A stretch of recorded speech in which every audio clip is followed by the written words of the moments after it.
Bonjour à toutes et à tous et bienvenue sur Mosaïque Cristal. Avant de vous présenter le sommaire de l'émission, on souhaite un joyeux anniversaire. Marie-Morgane, Francis, bonjour. Bonjour. Joyeux anniversaire aussi à vous. Et oui, parce que c'est les 1 an de fusion entre Mosaïque et Télécristal. C'était un grand changement pour notre chaîne, pour ses salariés et pour vous aussi, téléspectateurs. C'est un travail au quotidien de vous raconter tout ce qui se passe sur notre secteur et on compte bien continuer. Et on en parlera plus en détail avec toi, Francis, dans quelques instants. Et on ne perd pas nos vieilles habitudes, on donne aussi la parole aux internautes. Avec toi, Marie-Morgane, on revient sur la campagne de vaccination contre la grippe. C'est ça. Et puis, bien sûr, tu nous présenteras aussi les sorties du week-end. A tout de suite. Et dans ce journal, il sera également question de travaux dans les gymnases de la Casque, mais aussi à la mairie de Capelquingé. Et en fin d'émission, on parlera d'histoire avec un grand H. Cette semaine, focus sur les garnisons de notre secteur. Et puis on met également à l'honneur l'allaitement dans cette émission. Morane, salut. Que se passe-t-il à l'hôpital Robert Pax ? Salut Rani. Alors oui, tous les ans en octobre, l'établissement organise des ateliers conférences pour sensibiliser les femmes, les mamans et les futures mamans sur l'allaitement. Alors aujourd'hui, ce sont 6 ateliers qui sont organisés autour de ce thème, dont l'atelier massage bébé que vous découvrirez tout à l'heure. Je reviens vers toi pour plus d'informations plus tard avec une des sages-femmes présentes aujourd'hui. Morane, et merci également à Thibaut pour le cadrage. On y revient juste après les infos en bref. C'est parti.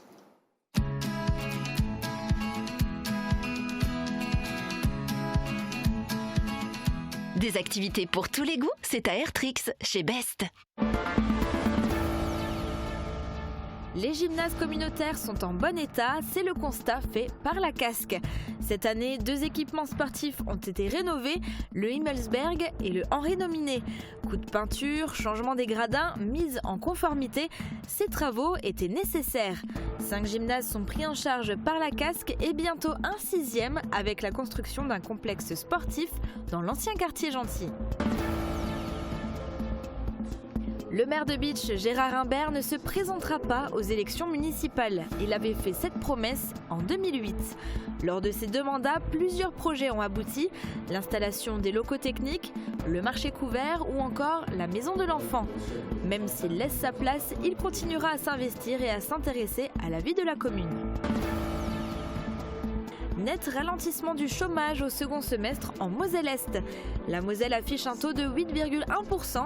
La zone de Sarreguemines se situe à 7,8%, soit un recul de 0,6%.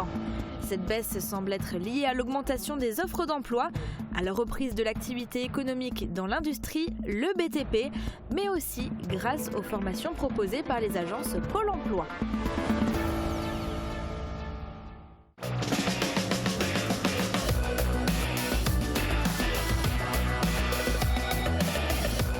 La médiathèque de l'Agglo, l'innovation au service de la culture. Même si sur notre plateau, on essaye toujours d'apporter un peu de chaleur, côté ciel, ça ne suit pas toujours. Allez, on regarde la météo de demain. Avec le Crédit Mutuel, partenaire des grands événements sportifs. Demain, les nuages vont être nombreux et seront accompagnés de petites pluies. Elles se feront de plus en plus rares au cours de la journée. Côté température, il fera entre 11 et 13 degrés le matin et entre 15 et 16 degrés l'après-midi. Demain, nous serons le vendredi 18 octobre et nous fêterons les Lucs. Le soleil nous accompagnera de 7h57 à 18h36. Les sorcières et les monstres continuent d'hanter les maisons de nos téléspectateurs. C'est Marcel Heuberger qui nous a envoyé une photo aujourd'hui de sa décoration d'Halloween. Merci à vous et n'hésitez pas vous aussi à nous envoyer vos photos les plus terrifiantes par mail ou sur Facebook.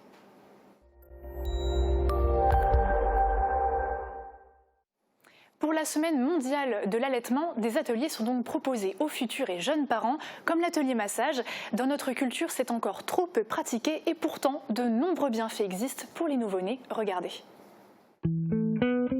Paul n'a que 2 jours et il a déjà droit à un massage. Mais pas n'importe lequel, celui-ci a de nombreux bienfaits pour le corps et l'esprit. Alors les bienfaits du massage pour l'enfant, c'est au niveau du développement psychomoteur. Ça aide à l'enfant à se développer, à se déplier. Ça favorise le transit. Ça favorise également le développement des hormones du bien-être et et de l'endormissement. Il faut bien se chauffer les mains, sinon les bébés, ils ont froid. Parce qu'on a souvent les mains froides. Et là, on va commencer par la tête. Viens voir, petit. Non, ça y est. Au début, c'est toujours un peu dur, hein, ils veulent pas trop. Et cela permet de développer des liens entre parents et enfants. Même si pour les parents, ce n'est pas toujours évident. On en parle aux parents qui ont des enfants qui sont un petit peu tendus, qui ont des pleurs importants. Et après, les parents qui ont aussi une approche, qui ont déjà entendu parler du massage et qui posent des questions par rapport à ça. Bien sûr, il faut avant tout respecter le rythme du bébé et ne pas le forcer. Dans l'idéal, ce genre de massage peut se faire avant le bain ou si l'enfant est tendu et pleure beaucoup. Il vaut mieux utiliser une huile végétale, pépins de raisin, olive ou encore amandes douces sont conseillés. Alors il faut faire des mouvements très doux, des mouvements circulaires. Qu'est-ce qu'il ne faut pas faire? Il ne faut pas être brusque. Privilégiez une pièce chauffée entre 23 et 25 degrés avec une lumière tamisée. 10 minutes suffisent pour les nouveau-nés. Si vous êtes intéressé, n'hésitez pas à contacter le service maternité de l'hôpital Robert Pax pour prendre rendez-vous et en apprendre davantage. Pour bien ouvrir la main et masser à l'intérieur de la paume de la main. Et n'oubliez pas, un nouvel atelier est proposé cet après-midi à 17h à l'hôpital Robert Pax. N'hésitez pas à vous déplacer. Et maintenant, on retrouve Morane qui est encore sur place. Est-ce que tu peux nous en dire plus sur l'allaitement maternel ? Et oui, Rani, alors là, je me trouve au sous-sol de l'hôpital Robert Pax, au niveau -1. Je suis en compagnie de Annette Freyermuth, qui est sage-femme et consultante allaitement maternel. Annette, bonjour. Bonjour. Alors, dites-nous, est-ce que c'est nécessaire aujourd'hui d'allaiter ? Ah oui, tout à fait. L'allaitement maternel est un bienfait pour les parents, et pour la maman et pour l'enfant, surtout parce que l'enfant, la première année de vie, aura moins d'infections respiratoires et de risques de gastro-entérite. Très bien. Et parfois, certaines femmes n'ont pas le temps d'allaiter, d'autres ne veulent pas essayer par peur de la douleur. Qu'est-ce que vous leur diriez à ces femmes-là ? Il faut prendre son expérience. Parfois, la douleur est passagère et largement gérable. Et donc, on a déjà eu par le passé des bonnes expériences avec des femmes qui ne voulaient pas ou qui voulaient peu allaiter et qui ont bien réussi. Bien. Et aujourd'hui, l'allaitement maternel est encore un tabou dans la société, allaiter en public. Est-ce que cette semaine mondiale de l'allaitement maternel peut casser ces codes et rendre cet acte naturel ? Oui, il faut le rendre naturel parce que dans notre société occidentale, le sein est plutôt considéré comme un élément sexuel et pas du tout maternel. Donc tout ce qu'on va dire par rapport au sein, par rapport à l'allaitement, ça va favoriser cette chose-là. Très bien. Merci beaucoup. Les gymnases de la Casque se portent bien. Cette année, 2 d'entre eux ont été rénovés, celui du Himmelsberg et du Nominé, tous deux pris en charge par la Casque. Un point presse était organisé pour faire un état des lieux après travaux. Reportage. Jean Jaurès, Himmelsberg, Henri Nominé, Kiefer et Val-de-Sarre, les 5 gymnases communautaires sont plutôt en bon état. Et pour la Casque, c'est en partie grâce aux rénovations régulières. Pour maintenir son patrimoine en bon état, ce qui à terme mène aussi à des économies, mais permet aussi d'améliorer la fonctionnalité de ces gymnases, les mettre aux normes de sécurité et aussi les rendre plus agréables pour les usagers. Avec des travaux engagés en 2018, c'est d'abord le Himmelsberg qui fait peau neuve à hauteur de 744 000 €. Ça a permis de le mettre aux normes de sécurité, de le rendre aussi accessible aux personnes à mobilité réduite en revoyant la distribution des locaux. Donc il a fallu reconstruire, construire de nouveaux locaux, reconstruire certains, et cela permet donc de donner un local plus agréable aux associations, mais surtout aux scolaires, puisque ces gymnases sont d'abord d'intérêt scolaire. Mais des problèmes d'infiltration d'eau persistent dans la partie ancienne du bâtiment. Alors il y a eu des travaux de couverture sur les nouveaux bâtiments. Donc les travaux d'infiltration, j'en ai eu vent, et les services techniques, la Casque, vont étudier la question. Dernier chantier en date, celui du gymnase Henri Nominé à hauteur de 110 188 €. De nouveaux gradins, un bon coup de peinture et une mise en conformité étaient prévus. On est passé de montées d'escaliers de 70 cm à des escaliers de 2 mètres. On a remis toutes les grilles et tout cela a été mis aux normes. Donc ils étaient nécessaires. D'autres équipements devront faire l'objet d'une rénovation, mais ce sera au conseil communautaire d'évaluer les priorités. Le plus gros projet reste bien sûr la construction d'un complexe sportif dans l'ancien quartier Gentil. Alors pour le moment, nous en sommes encore à l'avant-projet sommaire, à l'APS, et nous sommes en train d'étudier le projet de façon à parvenir à l'élaboration de l'avant-projet définitif. Et donc pour le moment, on en est toujours encore aux études, les plans ont été fournis, l'architecte a été retenu, mais il faut encore, je dirais, étudier le projet dans les détails. D'ailleurs, la Casque vous propose sur sa page Facebook de donner vos idées pour le nom de ce nouveau complexe, référence à un athlète, à une zone géographique ou à l'histoire de la ville. Citoyens, soyez créatifs. En France, on compte plus de 40 000 bâtiments classés ou inscrits monuments historiques. Ces bâtiments classés bénéficient d'un périmètre de protection de 500 mètres autour d'eux et les logements à proximité sont donc tributaires des règles relatives à ces zones. La mairie de Capelquingé s'est heurtée à ces difficultés. Explication dans ce reportage de Marie-Morgane Lorenz. Changer de simples fenêtres peut devenir un parcours du combattant quand on se situe à proximité d'un bâtiment classé monument historique. La mairie de Capelquingé, située en face d'une maison datant du XVIIIe siècle et classée bâtiment de France, en a fait les frais.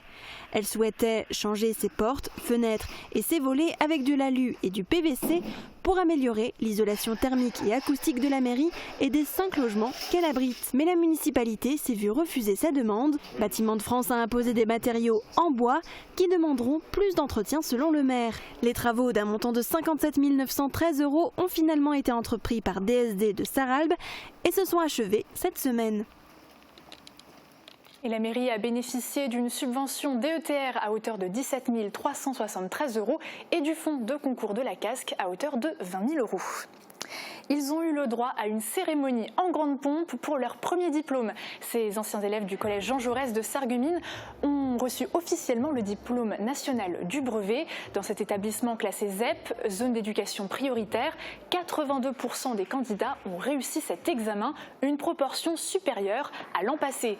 Ces nouveaux diplômés ont vaincu l'adversité, la difficulté des épreuves et bien sûr aussi le report de l'examen en raison de la canicule. Et je me tourne maintenant vers toi, Francis. Oui, c'est à toi. 13 ans de Mosaïque Télévision, 20 ans de Télécristal. Et depuis le 17 octobre 2018, eh bien, elles ne font qu'une seule et même chaîne. 1 an de fusion, ça y est. Alors, comment ça s'est passé ? On pourrait dire, en quelques mots, on pourrait dire objectif atteint. Je pense que cette fusion, nous, on l'attendait de notre côté. Le Pays de Beach, à un moment, l'a mis, c'était il y a plus d'1 an, l'ont mis en action. Et aujourd'hui, on constate que cette fusion s'est déroulée de façon très naturelle et finalement, elle convient à tout le monde. Sans heurts ni fracas. Il y avait pourtant un peu une levée de bouclier contre ce projet et finalement aujourd'hui tout est vraiment très calme et on entend finalement de très bonnes choses autour de nous et pour nous en interne on voit ça comme une réussite. Et alors, l'objectif aussi, c'était de rester une chaîne de proximité. Est-ce qu'aujourd'hui, avec toutes ces années d'expérience et aussi 1 an de fusion, est-ce que l'objectif est aussi atteint ? L'objectif de la proximité est atteint. Il faut quand même dire que nous sommes aujourd'hui à 20 salariés. Donc, par le passé, nous étions à 15 ici à Mosaïque. Aujourd'hui, nous sommes à 20. Donc, 6 personnes sont positionnées à Beach, dans l'antenne de Beach, et 14 ici à Sarreguemines.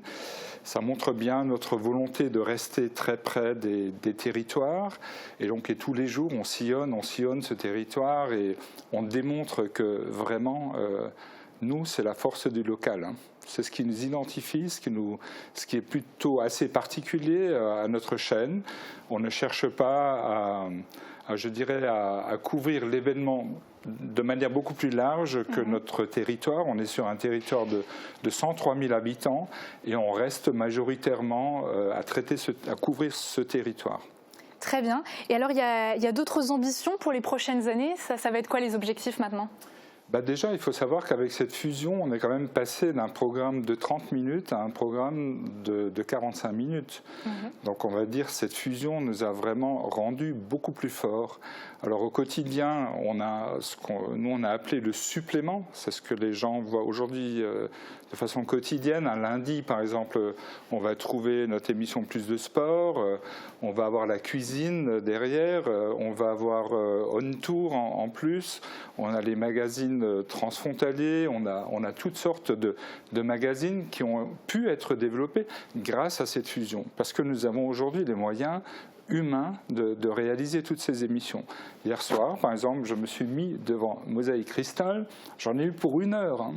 Une heure à suivre l'ensemble du programme, ce qui est absolument fantastique. Et la qualité y est, on a toujours encore des petits réglages à mener, mais globalement, je pense que l'ensemble des 20 salariés de la chaîne, on peut être très fiers du résultat. Et quand je te vois, par exemple, rayonner sur ce plateau, Marie-Morgane, pareil, je dis objectif atteint. Oui, c'est vrai, je pense que c'est partagé aussi pour nous. Est-ce que tu aurais un dernier mot pour ceux qui nous regardent ? Un dernier mot, j'aurais tendance à dire continue à nous regarder. Nous, on essaye on travaille dur, et parce qu'une activité de télévision telle que nous la menons, c'est compliqué. C'est une organisation au quotidien avec un tas d'imprévus. Il y a le soir, il y a les week-ends il faut couvrir, et l'activité, on le voit dans le VSD du lundi, elle est vraiment hyper chargée. On essaye d'être un peu partout. On demande simplement aux gens de rester aussi passionnés par leur territoire autant que nous le sommes, d'être des vecteurs aussi de l'information, parce que nous, on essaye de les informer, mais qu'eux aussi nous apportent des infos, parce que nous serons bons, parce qu'on a été au bon endroit. Et donc, pour être au bon endroit, il faut aussi que parfois le téléphone sonne chez nous pour nous dire « Eh, là, je vois quelque chose d'intéressant, ça pourrait vous intéresser ». Ça fonctionne déjà très, très, très bien, mais on peut encore aller un peu plus loin. En tout cas, nous, on sillonne le territoire au quotidien. Et on veut vraiment faire du bon boulot, et on espère que derrière le résultat est là pour le téléspectateur. C'est le ressenti en tout cas pour eux. Et le message est passé, merci beaucoup Francis. Merci. Et c'est le moment de faire une courte pause. Juste après la pub, on revient sur la campagne de vaccination contre la grippe. Nos internautes nous donnent leur avis et on terminera par un peu d'histoire. Sarreguemines, Bitche, Sarralbe, des communes terres de garnison. À tout de suite. La communauté des communes Place Aigné à Bitche offre de nombreux services pour faciliter le quotidien de ses habitants.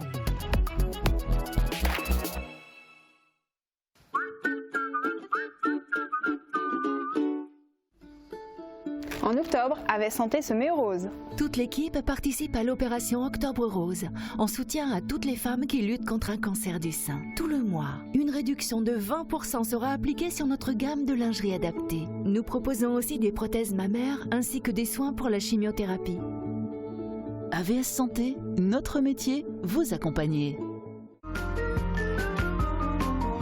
Fleur Crêpes à Rohrbach-les-Bitches, c'est l'excellence pour vos fleurs. Sous nos serres, découvrez un large choix de fleurs et plantes pour la décoration de vos jardins, balcons et balconnières. Nos chrysanthèmes vous attendent pour passer une belle Toussaint. Choisissez le meilleur pour vos fleurs, choisissez Fleur Crêpes.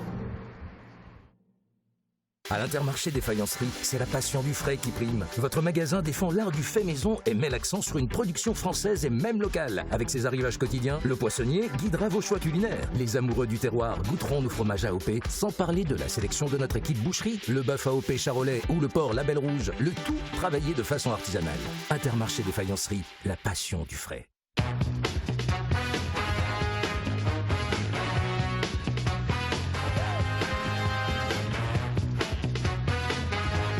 Vente, réparation, dépannage, lavage station-service. Les garages Schwind à Rohrbach et Sarreguemines.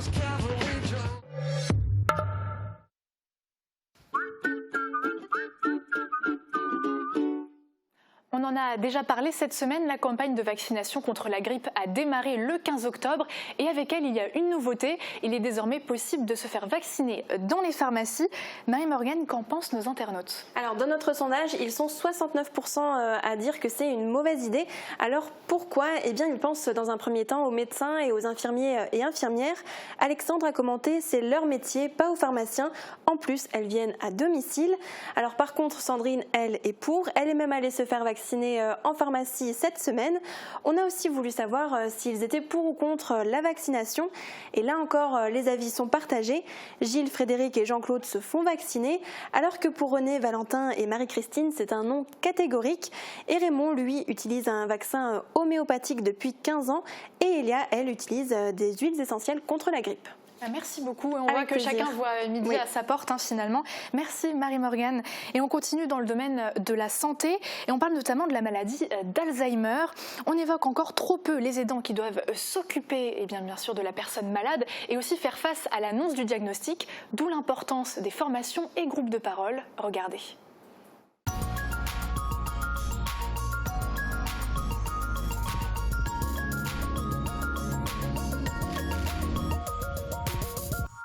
Aider et se faire aider. Ils accompagnent un proche atteint par la maladie d'Alzheimer ou d'une maladie apparentée. On les appelle les aidants familiaux. Parmi eux, il y a Bénédicte. Pour nous, elle revient sur un quotidien dicté par l'évolution de la maladie de son époux. Vous êtes tout le temps en train de vous occuper de lui. Il ne parle pour ainsi dire plus. Il est attaché jour et nuit. Il a une force colossale, mais il ne tient plus debout. Donc, c'est de l'emmener se promener, le faire goûter, parce qu'il ne s'alimente plus tout seul, et être avec lui, quoi. C'est mon mari. Voilà. Pour aider les proches de 1 200 000 personnes malades, il existe des séances de soutien psychologique personnalisées. Les explications de Judith Mollard-Palacio, psychologue clinicienne pour France Alzheimer et maladies apparentées.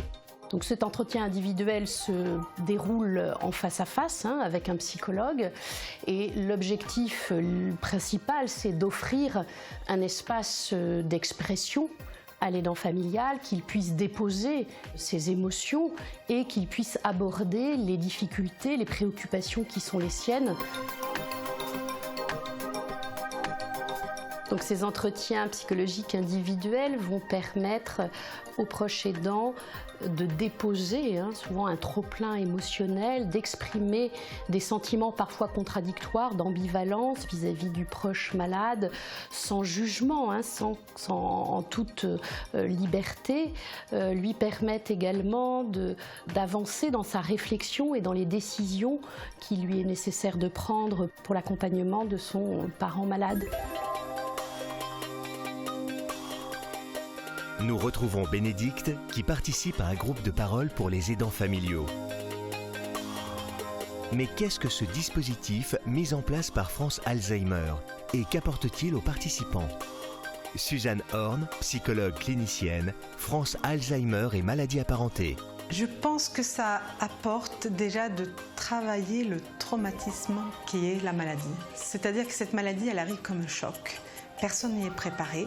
Elle évolue en plus de façon insidieuse et du coup c'est très difficile au départ de réaliser réellement de quoi il s'agit. On parle de déni souvent, de déni des aidants, mais aussi parce que la maladie est peu visible au début.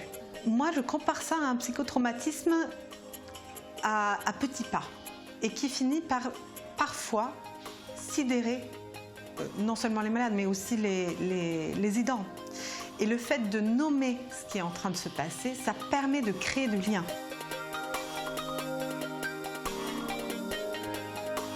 Très souvent, les participants repartent soulagés. Même si nous avons abordé des choses difficiles comme le décès, la mort, l'évolution de la maladie qu'on ne souhaite pas, même s'il y a des émotions de douleur qui s'expriment, ils repartent plus légers. En tout cas, c'est ce que je perçois, c'est ce qu'ils expriment. Alors moi, je vais vous dire qu'en fait, ça fait 2 fois, je crois que je suis venue, pas plus, parce que je n'ai pas allé tout autre moment. Et je dirais que ça m'a fait beaucoup de bien. Ce qui m'a beaucoup aidé et avancé à prendre les choses vraiment différemment, c'est d'aller à des groupes de parole comme là. Ah ben voilà, donc ça, je vais à des cafés des aidants. J'ai fait la formation. À la fin du groupe de parole, nous retrouvons Bénédicte pour recueillir son ressenti. C'est fou comme le groupe de parole vous apporte. Vous avez la psychologue qui parfois vous n'en pouvez plus. Vous avez besoin de vider quelque chose, c'est important. Parce qu'elle va savoir vous répondre par rapport à ça. Et ensuite les autres, parce que les autres vont aussi répondre dans ce qu'ils ressentent. Donc je dirais, mais vraiment, il ne faut pas y aller, il faut y courir.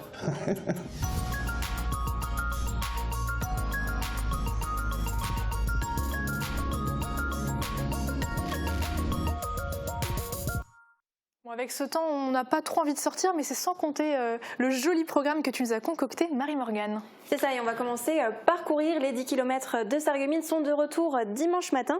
Vous pouvez vous inscrire en ligne sur le site www.courezavecnous.com ou à l'office de tourisme de Sarreguemines. Le prix est fixé à 10 €. Attention, vous ne pourrez pas vous inscrire sur place le jour même.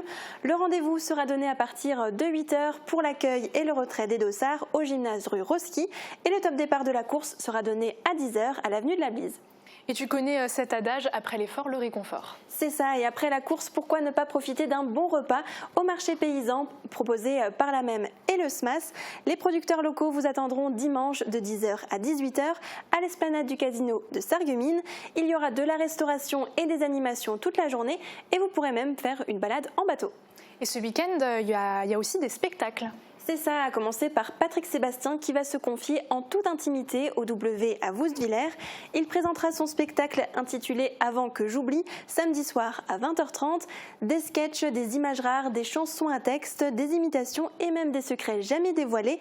Il dira tout et il reste encore des places. Le tarif est compris entre 35 et 40 €. Vous pouvez contacter la mairie de Woustviller au 03 87 98 07 20. Très bien. Et dans un tout autre registre, il y aura aussi un concert à l'église de Götzenbrück. C'est ça, Souffle d'ébène, un ensemble de 20 clarinettistes présentera son instrument dimanche à 16 h. C'est un groupe qui a déjà donné de nombreux concerts dans toute la France et même au-delà et qui a reçu des récompenses, notamment le chef de l'ensemble Jean-Claude Madoni qui s'est vu remettre la médaille des arts et conservation du patrimoine par l'Académie nationale de Metz. N'hésitez pas à aller les découvrir, l'entrée sera à 15 €. Et si vous avez un appareil cassé, le Repair Café est là pour vous. Et oui, les bénévoles de l'association Les Petites Mains vous donneront rendez-vous cette fois à Looper Shoes. Vous avez un objet en panne, un vêtement à rafistoler. L'équipe vous accueillera à la salle polyvalente dimanche de 14 h à 18 h. Pendant que votre appareil est entre les mains des bricoleurs, vous pourrez pourquoi pas profiter d'un bon café. Merci beaucoup pour cette chronique, Marie-Morgane. Et puis je te dis à demain. On se retrouve sur le plateau. Et c'est le moment de plonger dans l'histoire. On revient cette semaine pour évoquer une particularité de notre territoire, sa vocation militaire. Bitche, Sarreguemines, Sarralbe ou même de petits villages ont accueilli des régiments militaires, soit français, soit allemands, selon les époques. Découvrez cette terre de garnison. Très bonne fin de programme à tous.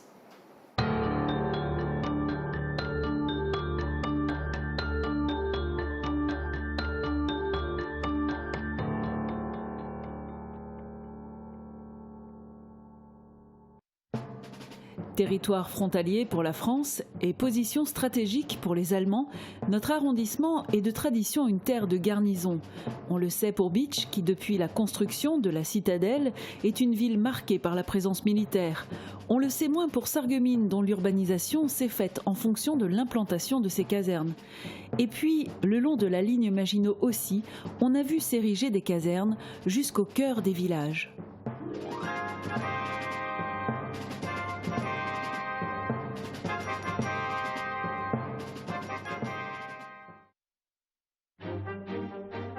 Alors nous sommes aujourd'hui dans la cour de l'intendance du lycée technique.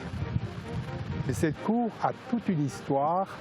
C'est un point exceptionnel de l'ancien casernement des chevaux légers à Sarreguemines. Alors vous voyez ici derrière nous un bâtiment qui est le bâtiment de commandement de ce casernement. Ce casernement est venu remplacer l'ancien casernement du centre-ville qui était à l'emplacement de l'actuel tribunal et qui était devenu tellement vétuste, humide et insalubre. Et l'armée bavaroise, qui était en l'occurrence l'armée allemande, qui est venue occuper notre ville, elle trouvait que ce bâtiment ne convenait plus à son standing de l'époque. Donc un tout nouveau casernement s'est construit aujourd'hui entre la rue Foch et la rue des Tirailleurs. C'est devenu le lycée technique. C'était une partie de l'histoire. Il y avait ici jusqu'à 650 militaires, plus de 300 chevaux. Ceci jusqu'en 1904, où on commençait à sentir, je dirais, un réarmement avant la guerre de 14-18. Et alors il y a eu un agrandissement à l'autre côté avec des nouvelles écuries. On était encore à l'époque du cheval. Ce n'était pas encore la motorisation qu'on a connue pendant cette Première Guerre mondiale.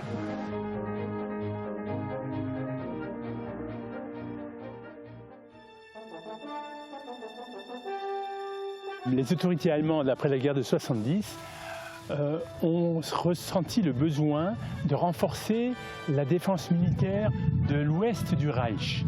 Et ils se sont donc dit qu'en dehors des régiments déjà implantés, il fallait en rajouter, et notamment un gros régiment d'infanterie.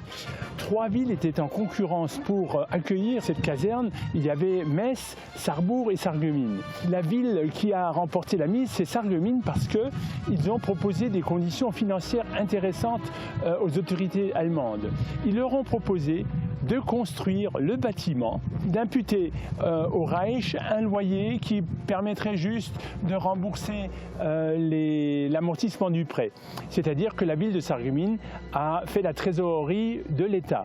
Les autorités allemandes ont été d'accord avec cela, ce qui fait que ce bâtiment a été construit à la fin du 19e siècle.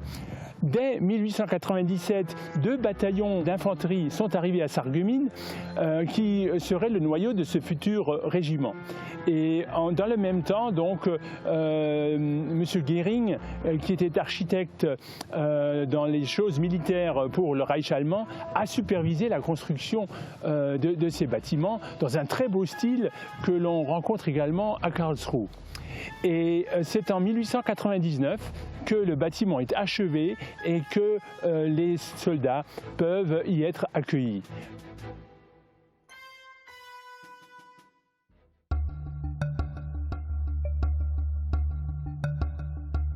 Tout cela a commencé au XIIe siècle déjà, à l'époque où le duc de Lorraine fait installer ici une petite fortification, avec forcément une petite garnison. Ensuite, au cours des XVe et XVIe siècles, le comte de Deux-Ponts, qui devient seigneur de Bitche, installe aussi une garnison plus ou moins importante. Cette garnison est remplacée par la garnison française à partir de 1680 à peu près. La fortification commence à prendre la forme qu'elle a aujourd'hui. C'est Vauban qui en dessine les plans. Et Vauban fait installer sur toutes les fortifications aussi de quoi loger une garnison importante. Et c'est à l'époque que sont édifiées les premières casernes, à proprement parler, sur la fortification de Bitche, qu'on appelle encore fort de Bitche. Il y a aussi des casernes en ville à partir du début du XVIIIe siècle, 1741. L'état-major fait acquisition de bâtiments privés, notamment là où se trouvent aujourd'hui les finances publiques. À Bitche, c'était la caserne Y dans un premier temps. On fait aussi l'acquisition d'une caserne qu'on appelle le grenier à grains ou le grenier des fermes, qui s'appelle la caserne X. C'est les Allemands entre 1870 et 1918 qui font ériger les casernes modernes à Bitche. En l'occurrence, la caserne Freiherr von Falkenstein, aujourd'hui quartier Tessier, et la caserne Heinz, qui est aujourd'hui le siège de la communauté de communes. À la même époque est construit et est aménagé le camp militaire de Bitche pour les manœuvres. Et il abritait déjà une caserne à l'emplacement de l'agglomération aujourd'hui dite de Bitche-Camp. À la suite de la Première Guerre mondiale, les Français reprennent possession de l'ensemble de ces structures avec une extension qui est donc construite dans les années 1920 et 30 qu'on a appelée caserne Jouard, qui aujourd'hui a disparu en partie. Le dernier régiment à avoir occupé la caserne Tessier, ancienne caserne Freiherr von Falkenstein, était le 4e régiment de cuirassiers. Alors ce régiment a été installé ici en 1968 et il a été dissous en 1997, même année où la caserne a été abandonnée. Et c'est la commune de Bitche qui en fait acquisition dans les années 2000. Je suis arrivé en 1968 à Bitche. J'en suis reparti en 1997 à la fermeture, bien entendu en ayant eu 3 mutations entre-temps, mais j'ai quand même fait un séjour de 22 ans en totalité au 4e cuir. J'ai été muté au 4e régiment de cuirassiers en 1984 et j'étais ce qu'on appelle officier d'ordinaire. C'est-à-dire je m'occupais de nourrir les militaires du rang du régiment. J'ai commencé tout à fait en bas de l'échelle en tant que jeune sous-officier sortant d'école militaire à l'atelier régimentaire en tant que mécanicien. Ensuite, j'ai été sous-officier d'échelon. J'ai été officier d'échelon, adjudant d'unité, comptable auto, chef de secrétariat. En 1987, je me suis occupé de la partie chancellerie et faire fonctionner le secrétariat du colonel. Au quotidien, la grosse majorité du temps, c'était le travail à l'atelier ou les interventions sur les véhicules, principalement lorsqu'on était à manœuvre. Une chose qui m'a marqué, c'était la première femme militaire qui est arrivée au 4e cuir. C'était tout nouveau pour nous, tout nouveau pour elle bien sûr. Pour elle, c'était assez compliqué de se retrouver toute seule au milieu de 700 soldats. Il y avait des femmes dans les régiments de transmission, dans l'armée de l'air, bien sûr dans le service de santé, mais dans les régiments de combat, il n'y en avait pas encore. Et c'était la première qui est arrivée. Après, nous en avons eu plusieurs, donc c'était beaucoup plus facile pour elle. Mais il fallait qu'elle fasse ses preuves 2 fois plus. Il fallait qu'elle montre qu'elle était capable de faire comme les hommes. Voilà, en tout temps, donc en manœuvre, partout, elle venait partout, elle faisait comme nous, elle faisait comme les hommes. Une fois, je suis resté 3 heures dans un trou d'eau en plein hiver, parce qu'un char était planté dans un trou qu'il n'avait pas vu, puisqu'il y avait de la neige et de la glace. Et comme il était jusqu'à la tourelle, il ne pouvait plus sortir. Et le temps que le dépannage vienne, il a fallu enlever la terre pour pouvoir accrocher l'engin. Donc je suis resté 3 heures dans l'eau. Mais le moteur tournant, l'eau s'était réchauffée, donc j'étais très bien dans l'eau. J'ai pas voulu ressortir jusqu'à la fin. C'était un régiment d'appelés. Il y avait très peu d'engagés, très peu. Ils n'étaient pas volontaires, on le sait bien. Ils criaient la quille, c'est normal. Mais quand on avait besoin d'eux, ils étaient là. Je pense qu'on a perdu gros en supprimant l'armée de conscrits. Il y avait une symbiose entre la nation et nous. Parce que tous les 2 mois, on voyait arriver des nouvelles personnes. Ça permettait à beaucoup de gens, à beaucoup de jeunes, de s'intégrer à la société et de découvrir ce que c'est que de vivre en communauté. Ce qui n'est plus le cas aujourd'hui où chacun reste de son côté et ne pense qu'à lui. On se retrouve tous les anciens du 4e cuir régulièrement, 2 fois par an, et beaucoup sont restés dans la région, beaucoup. Il reste quand même pas mal d'anciens militaires qui permettent de se retrouver de temps en temps et de reparler des bonnes périodes. Des bêtises qu'on a fait à droite et à gauche.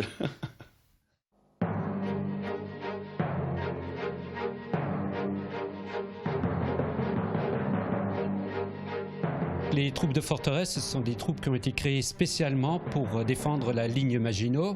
Donc pour que les soldats puissent intervenir rapidement en cas d'alerte, il fallait qu'elles logent au plus près des positions qu'elles auront à défendre. Donc pour loger les différents personnels, que ce soit la troupe, les sous-officiers et les officiers, aux abords de ces ouvrages ont été construits des cités et des logements pour toutes ces catégories.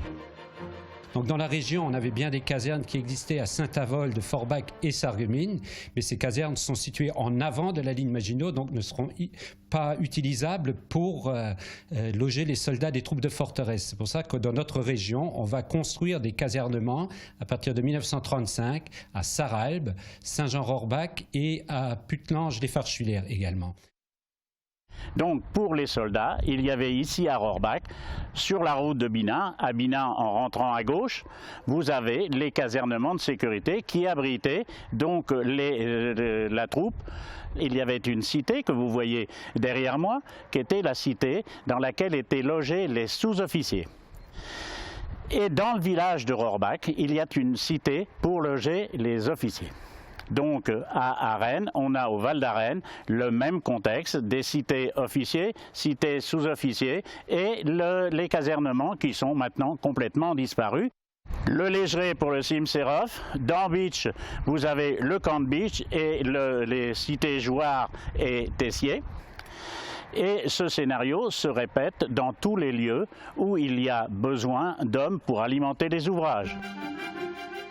Donc une caserne en temps de paix, c'est l'effectif d'un bataillon, c'est à peu près 1 millier d'hommes. Donc 1 millier d'hommes, plus les officiers, sous-officiers et leurs familles. Et donc quand on prend les soldats qui faisaient leur service militaire dans ces régiments, ils venaient majoritairement donc de régions fortement peuplées, et en l'occurrence de Paris et de la région parisienne. Donc si on prend par exemple le Saint-Jean-Rohrbach, en 1938, quand l'armée va venir occuper les casernements, le village fait 652 habitants. Donc on a 652 habitants d'un côté, 1 millier de soldats de l'autre. Alors mettez-vous un instant dans la peau d'un petit titi parisien qui va venir à Saint-Jean-Rohrbach faire 2 années de service militaire. Donc Saint-Jean-Rohrbach, un village comme tous les villages de notre région où on parle le platte et l'allemand, où devant les maisons, on a des grands tas de fumier, et où la gare la plus proche se situait à Farschwiller, donc 10 km à faire à pied pour aller en permission. Donc c'est sûr que pour ces soldats-là, c'était vraiment un dépaysement que de se retrouver pendant 2 années dans les campagnes françaises. Mais pour les familles des militaires, ce n'était pas une vie marrante non plus, puisque ces casernes avaient été construites à l'extérieur des grandes villes, donc aucun lieu de loisirs pour ces familles-là. Donc elles vont vivre en vase clos et donc seront en permanence baignées dans cette ambiance militaire. Et donc les militaires de carrière, donc officiers, sous-officiers, volontaires ou volontaires désignés d'office, en fait avaient quand même des compensations financières quand ils venaient passer 3 ou 4 années dans ces garnisons dites défavorisées. Et en plus, ils avaient à l'issue de leur séjour ici la possibilité de choisir plus facilement leur affectation d'après.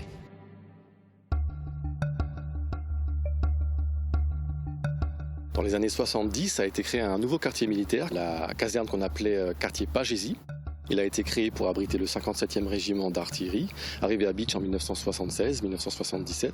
Ce quartier a ensuite été rebaptisé Drian lorsque le 57e régiment a été dissous en 2008 pour être remplacé par le 16e bataillon de chasseurs en 2009, installé comme unique régiment restant à Bitche aujourd'hui.